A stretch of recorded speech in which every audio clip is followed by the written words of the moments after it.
Good afternoon. Well, welcome to our March open office hours session on Inspire+Velocity. We're glad you're here with us today. We realize it's Thursday on a beautiful spring day, and we appreciate and value your time that you're here with us today. So we're going to follow our usual format where we go over a couple of questions that we got from the registration form, and then we're gonna do something a little different today. We would love to know if you have a specific question before we get started, because we want your time to be valuable. And if you have a specific question and want us to answer it at the beginning, we'll be happy to do that. And that way, if you have your answer and you don't want to stay on, we completely understand. Absolutely. These open office hours are for you to get your burning questions answered, and then, like she said, enjoy this gorgeous day if that's what you'd like to do. Just quick introduction. We are digital media and literacy team. Megan Welch is our program manager. I'm Dana Munson. And sorry. It's okay. I have coworkers and they needed to know the location of something. My name is Oluremi Wright, the elementary level program specialist with digital media and literacy. And we are here to help you and support you in any way with our digital media resource platform, which is Inspire, and it also includes Velocity. And there we go. And Megan is in the chat, and she said, ask your question if you have one.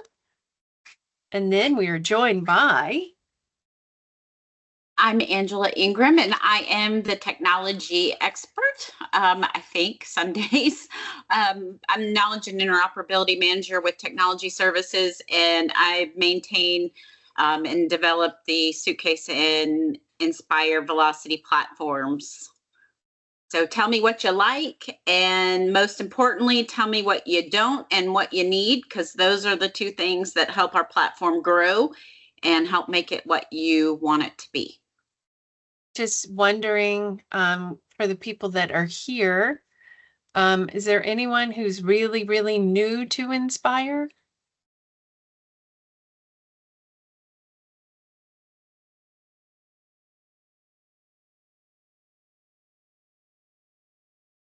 And I'm going to double check too to make sure that we have it turned on. The mic's turned on now that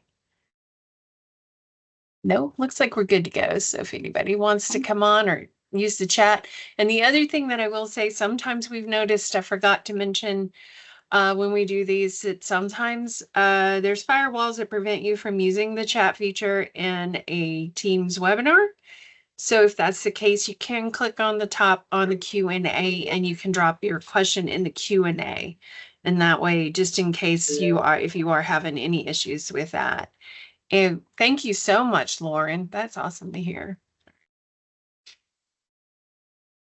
So these are just really quick, the questions that we got that came through the registration link. So we'll just go over those just really quick.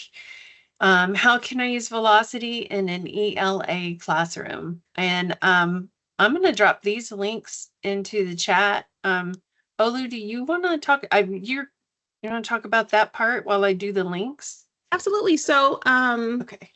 Velocity can absolutely be used in an ELA classroom. And as of now, the ELA content team has not uploaded a wealth of velocities. They're still kind of in development, but as you guys know, we're rolling out standards and just doing so much work around the upcoming implementation. So in the interim, there are middle school and high school ELA velocity activities already built within GATHS.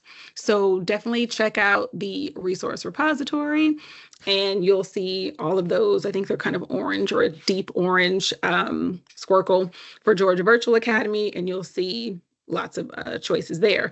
But also, if you stay on, you might learn how to make your own and Right. create your own Velocity ELA activities for your classroom. Because I'm not sure, are you elementary or middle high? I'm not sure who, I can go back to the question. I don't know if it's anyone, Okay. I mean, either way, yeah. there are resources within GAVs, but definitely stick around to see how to make some. Absolutely. And looks like the person who did it is a literacy coach in Clayton County, and that is the person who asked that particular question. Okay. And that's the other thing too, even if you are if you're elementary, you could find something that you liked in the middle school collection.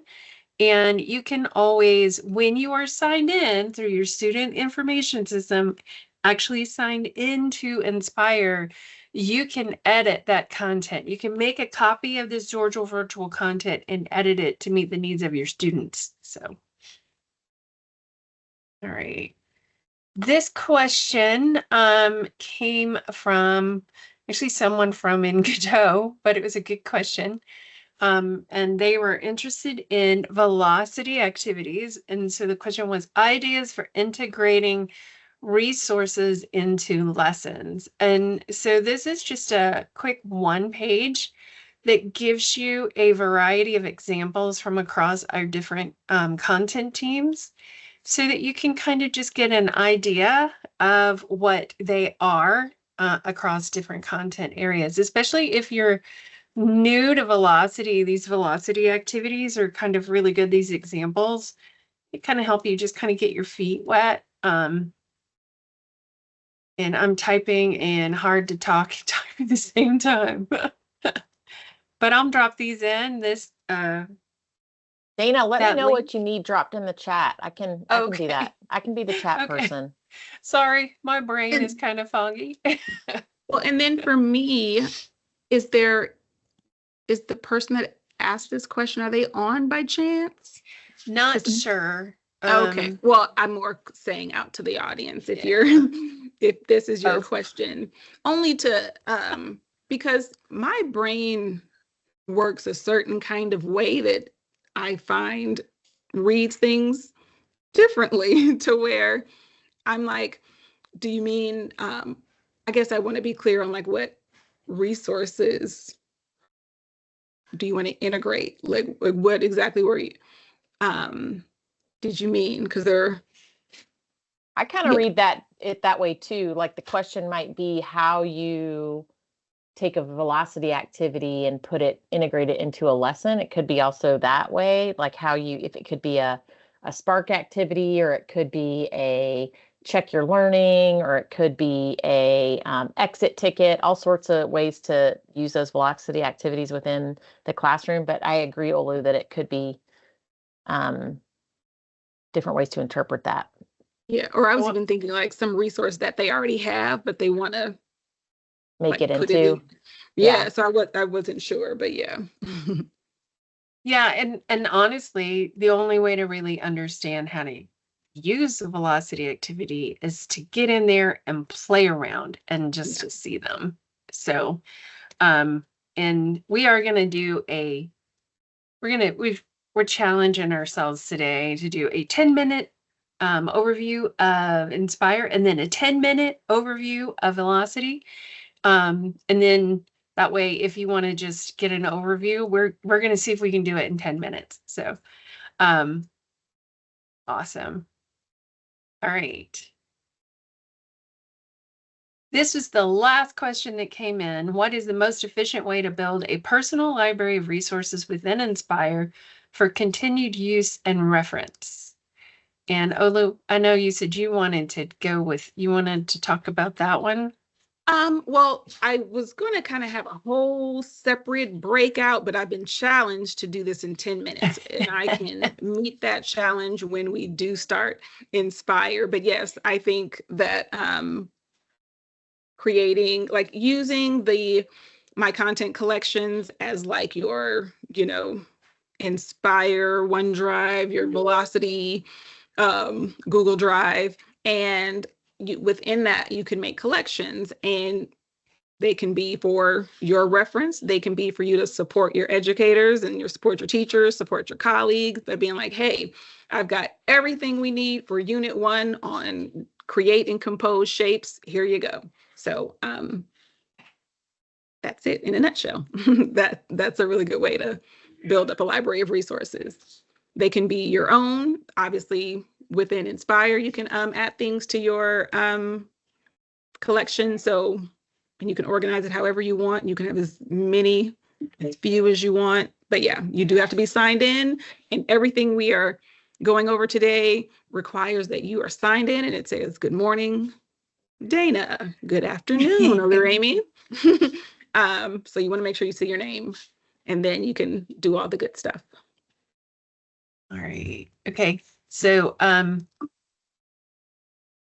how do you subscribe to content collections? It asks for codes. That sounds like something that oh, and somebody's got something in the Q&A. I'm going to drop over there. I Oh, think that was Megan. way to throw me off. Okay. I just wanted to see what it looked like. I have never used the Q&A in a webinar. All right. I mean, Olu, I can just share my screen real quick, and then that way I guess we don't have to I was gonna say, spend too much of the 10 minutes on the content collections. So who knows if I'm signed in or not? If No. I'm signed, I was gonna. And how did you know that I wasn't signed in? Okay. Oh, let's see if Lauren knows that answer, so I won't be the one. Yep, she said I'm not. Okay, so I'm gonna sign in, and hopefully they don't make me. They are gonna make me. Okay. They're like really Yes. making me sign in. Normally they just kind of know who I am. Okay. So And Lauren's on top of it today. She said because your name isn't there. yeah, golden star. So within my content collections, you will see subscribe to a content collection. Now, the thing is, someone has to have given you a code. So I'm going to go to one of my squircles, and I'm going to go to the kebab or the snowman or the 3 dots, and I am going to click share collection with other users. So someone would have had to have gotten this code, show subscription code. Someone would have had to have gotten this subscription code and then given it to you. And so once you have it, and I don't recommend doing this one because I was just playing around today. So let's use a useful one. And let's say creating glossy activities, because that would be a fun thing to do. So I'm going to share collection with you all. Okay, show subscription code. And I'm going to drop it in the chat. And then I'll walk you I can do through. that, or if you've got it, go ahead. Yep. Oopsie, except I forgot the Z. So there we go. It's in there. That's my code that you're going to put in. And if you are logged in and you are at the building blocks known as my content collections, you will click on subscribe to a content collection and then put in that 5-letter code.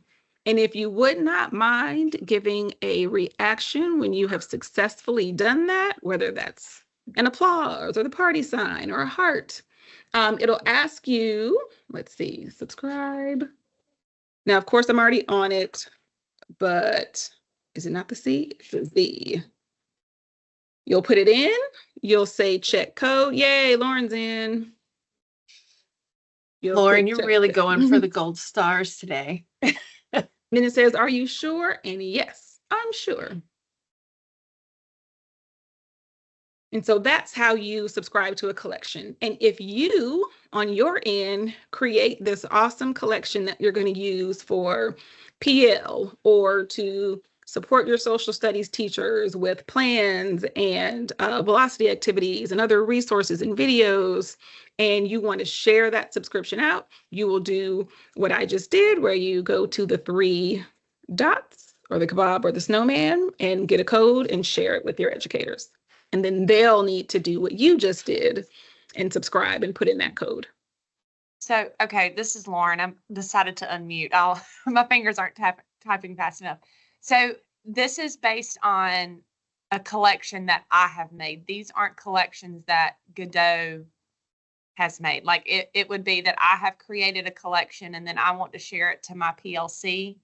Yeah, and it just Okay. gives you the ability to kind of curate it how you'd like. You know, even if you find some awesome resources on Inspire, but then you also want to put in like your district scope and sequence as a resource as well. You can put that in there as well, and then Wow. yes, and share that out. Okay. Mm-hmm. Okay. You Cool. can even Thank have you. editors. You can have editors in that collection, and you can just have subscribers. And I always say this because my daughter just got her teaching certificate and she's about to be a first-year teacher. And I'm like, imagine being a first-year teacher and somebody gives you a collection like that. How much easier? Well, nothing's going to be easier first year, but just the degree of difficulty is dialed down a little bit just because they have access to all of these resources in one place. So Awesome. And math Okay. does have some content that they do have subscription codes for. I'm not aware of other subjects that do. Okay, I'm glad. Yeah, I'm sorry. I don't know who. I just cut you off. But that was where this question came from because I was in a PLC and someone mentioned that math had codes, and I help with our ELA, and I started to get a little in my feelings. I was like, well, where's the ELA codes? And so then that's when I started to play around with Velocity, and I saw that y'all obviously have this webinar today, so I was like, oh, let me jump on this and figure out what's going on. Math was the first group to test a new functionality that's coming out soon. And we were slow on development, and they had their product ready way before our product is ready. The application piece is ready. So they went ahead and released their content and put them in subscription codes. So they weren't just out there for everybody to get because they are questions and with answers. So they didn't want students to be able to receive those and be able to kind of cheat, I guess, at some level. You know, somebody will figure that out. Might be one or two kids here and there, but somebody would. So, and I'm not aware of any other subjects at this time, but I could be wrong. All right. Yeah, I appreciate that. Thank you so much. Sure. Are there any more specific questions? Well, and I'll just answer Megan's. I think she was saying, does the collection update for the subscriber as you add to it as the creator? And yes, because when I went to share the Velocity activities, it updated to a different look that it didn't have when I Yeah, but I first can't used talk it. to you because you're always on a meeting, so I can't tell you what's going on. These people And are then- with, Okay, and then what was I going to say? Yes, and then as the collection has new things, it updates for you as well. And that's what's I also learned today. No, I was just going to piggyback on what you said. I also learned today that unless you are an editor, though, you may not add content to it. So or edit I mean, you can edit it if you make a copy, but you can't edit the collection. Even if you're like, oh, I have a great tool and let me add you can't do it if you're not an editor. all right. Do you want to do the 10-minute overview? I think I want to kind of get somewhat of a read. I kind of want to get somewhat of a read of the room because I don't want to kind of get into here's course content collections and it's 3, Sure. How high of a view do you want of Inspire? Do you want to kind of dig into any aspect of it? Like say the content collection. I mean, because there's a resource that we linked to kind of show you how, but we could also still do it. But then we could also look at, other parts of it, or I could kind of generally tell you what each tab does. I personally, I would like to see like how to edit a Velocity lesson. I know you asked about Inspire, but that was one. You asked for a perspective. Like I I can have a general idea about Inspire, but it's just this idea of velocity and how we could present that to teachers to support Sure. what's happening in the classroom. Sure. And that's why I wanted to kind of get a feel, because I know there were 21 registrants, but we got about 8 now. So I just want to make sure these eight might be all velocity. So And that's okay too. yeah. Because we want, like we said, we're trying to value your time. So, so let's see. Oh, Megan put that in about the ELA, but let's go to GAVs there, because right now your ELA content is going to be in GAVs, because as we know, new standards are about to come out. And so then the course content will look different once the new standards are out. So right now, if you go to, and you'll notice I'm here in resource repository. I am signed in. Inspire is so polite. It always says good afternoon or good morning to us. And I'm going to click on the language arts Squircle. And let's just say I wanted to do 10th grade lit and comp. And notice here you've got resources and you've got my content. And right now I'm dialed into the resources that are available. And if I click on my content, this shows exactly how many I've actually saved, I've made copies of. And once I make a copy of that information that's in the Georgia Virtual School, I can actually edit that. So I can take this particular copy and make the edits to it that I want. So I'll show you how to go from that. So, I mean, Shakespearean, the sonnet, I'm sure everybody is like, let's study a sonnet. So we'll do poetry analysis, because I'm sure everybody wants to do that. So when I pull this up, you'll notice at the top that it says copy the activity for my use. So it's telling you right now that this does not belong to you. You cannot do any editing to a GaDOE added velocity activity or a Georgia Virtual School activity that's been added. You can only make a copy and then you can make your edits. So I know some people would be worried, like, I don't want to mess with something that's already been done, but it's okay. It's telling you to make a copy. So I'll click this at the top, and it's very polite. Yes, I want you to copy it for my use. And then it tells me this, and I'm going to see if I can make it a little larger, that it has copied it to my content in the Georgia Virtual School High School ELA here in the resource repository, but it has also put this into my content sandbox. And easy to remember, a sandbox, that's the place we played when we were children, and that's the place you play now as an adult in Inspire. So it puts it in 2 places so that you don't have to remember, oh gosh, I got to remember where in Georgia Virtual Squircle did I copy that over. And so you hit OK. And then I'm going to close the activity. And now you should see here, it says my content now has 2. So I can go into this one and edit. Notice now that copy is not here anymore. And I can go in and edit this by clicking on the blue button here. And I can make any changes that I want to it. I can also add other exercises. We have some great new things that have been added on. I love interactive multiple choice is a great way to even add a simple one when you get used to doing that. But it's just that simple. And once you're done and you have this activity, you want to see what it looks like, you can hit those glasses. So anytime you see that here or here, that's a preview for you. These are your global controls on your up here at the top, kind of like your teacher dashboard. And then down here, this is just the control for this activity. And that's what it looks like in a demo mode.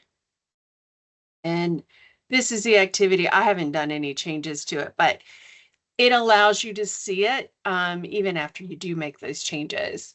And then once you're happy, you say use this with my students. You can do it by link. They can do it by QR code.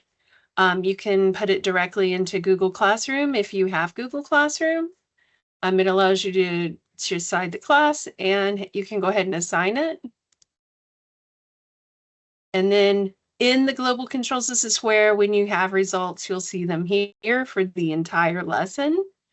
And you can see results by students or by exercise. And hopefully that kind of helps. You can notice here too, if I added more than one section, I can even look at it by section for results once students do that. So hopefully that helped out a little. Did that answer questions about? Yes, thank you.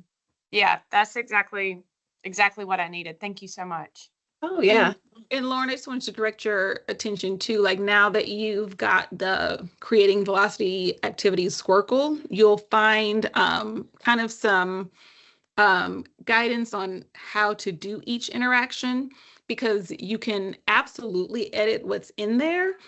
I do find that sometimes you might want to have to like play around and see what happens when you click on this and how to exactly edit things and what to toggle, because I always forget on when I'm doing like a constructed response question, I'll forget to put it on draw so that they have multiple ways to respond. Or on the flip side, I wanted them to type, but I put it on draw. And so anyway, yes, there is an element of kind of playing and clicking that you'll want to do, especially if you want to not just use it exactly as is, then you kind of add your own elements. But use that Squircle when in need, or let us or reach out to us. Awesome. Yeah, and then thank y'all so much. And that's really our email appreciated address, this. right? Oh, I'm sorry. I was going to say that's our email address and that Squircle too. It's easy to reach out. And Megan said join Velocity Builders, and so we do work with a team of educators if you're interested. And you can just join that. We do send you things through that as well too. Is Velocity Builders on the community? No, it's through here. Okay. So you just go create to that Squircle that you added, and you'll see Velocity Builders. Oh, okay, I And see it. join Velocity Builders, and it takes you to this form, and we'll take it from there. Awesome. Okay. Thank you so much. Sure. Great.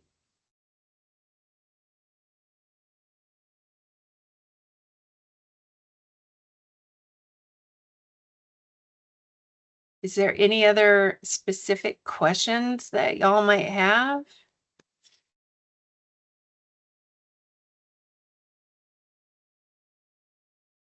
And I'm just going to throw this in our next support session, because you might get off the call and go, oh my, I should have asked that question. Our next one is April 24th. So it's last Thursday in the month. Yeah, that's right. Last Thursday. Sorry.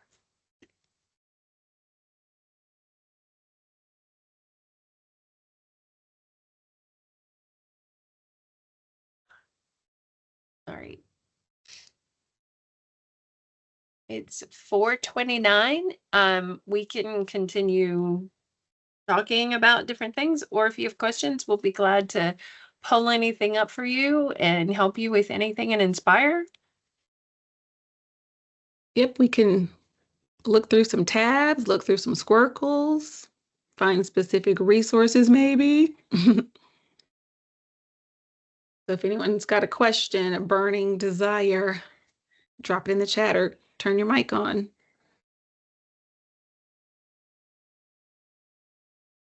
I'm going to click on one of these. This is something new. Notice now you can see they put a little arrow here, and it's easier to see what these are, these quick links at the top. I love that my content sandbox is always there, easy to get to. And speaking of that navigation bar in general, I always like to just kind of urge people to kind of look up there so that you don't have to like use your back arrow button or click on the Inspire to get back home. You can always get to the different tabs from just that little bar right there. And it will take you to like, you can also go like what will appear up top will be kind of your most visited, right? Where you've kind of been recently. So It's just easier than kind of trying to go back to the home button to then click on repository. But yeah. I do like that part. Yeah. Yeah. Angela, it looked like there was a new velocity activity added. Is that true? Did I see something new that's been added? There are some new functions within. There's the ability to create labels now on an image for drag and drop. Is that the one? Or yep, there you go. Drag and drop canvas. Yep. Oh yeah, this is new. Yeah, it's brand new and still working out. If you may come across some kinks using it.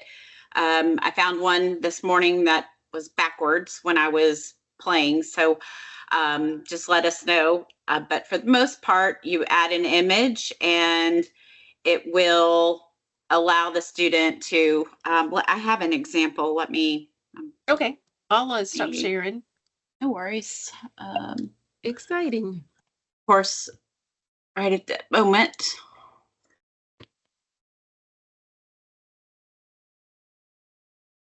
Inspire decided to close me out while I was, you know, it has to be nice and fun.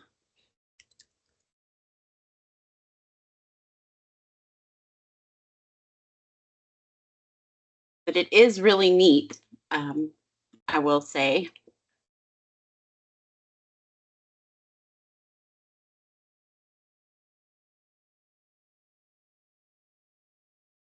Share. I don't want to see yourselves. Ugh, this window drives me nuts.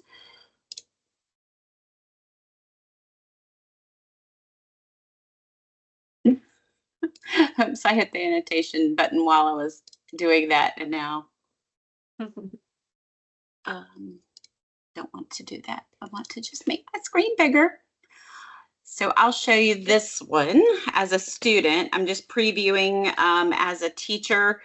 When you're in, you always have that option to view what it's going to look like as a student.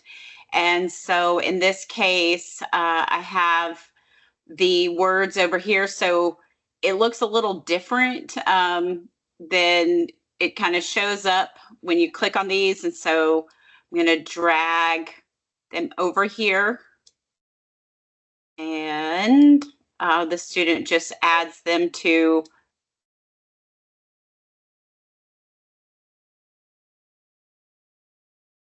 oh, good. That's cool.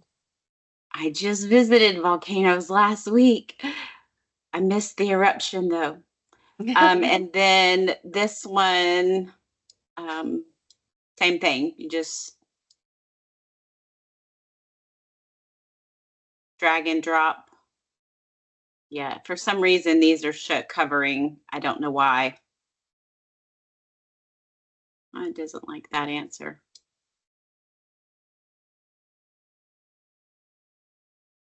But the blocks are covering that up for some strange reason. But you get these options.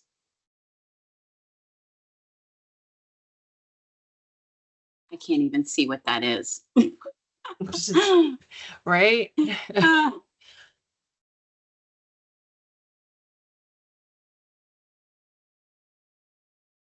Okay, well, I guess I got it right.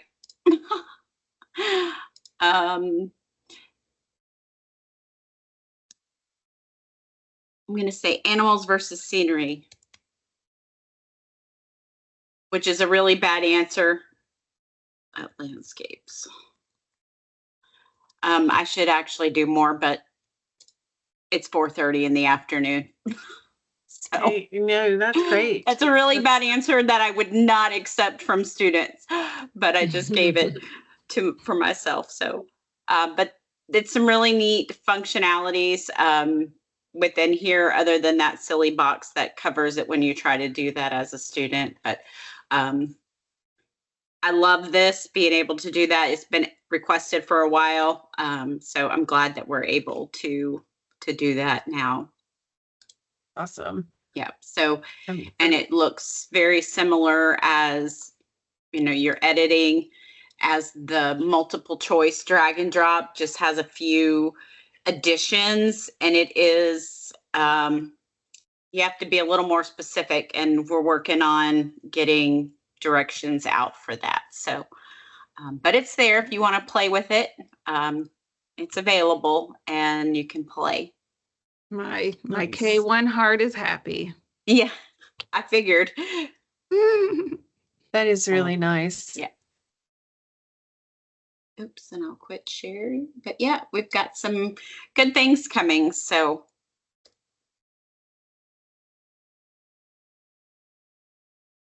All right.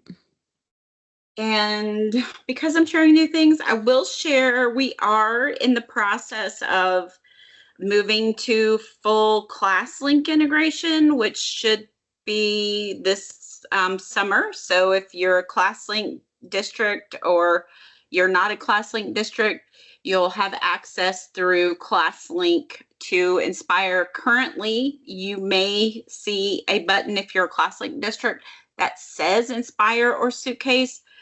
That's just a pretend button. It will only show you the public. And if you do find the sign in button, if you try to sign in, it won't do anything. So it's coming. It's just there for giggles right now, I say, just to kind of confuse people. But we are testing some things out with it being there. So we hope to have that in place in the summer. Just so that you're not shocked when you come back and you're like, oh, where did it go?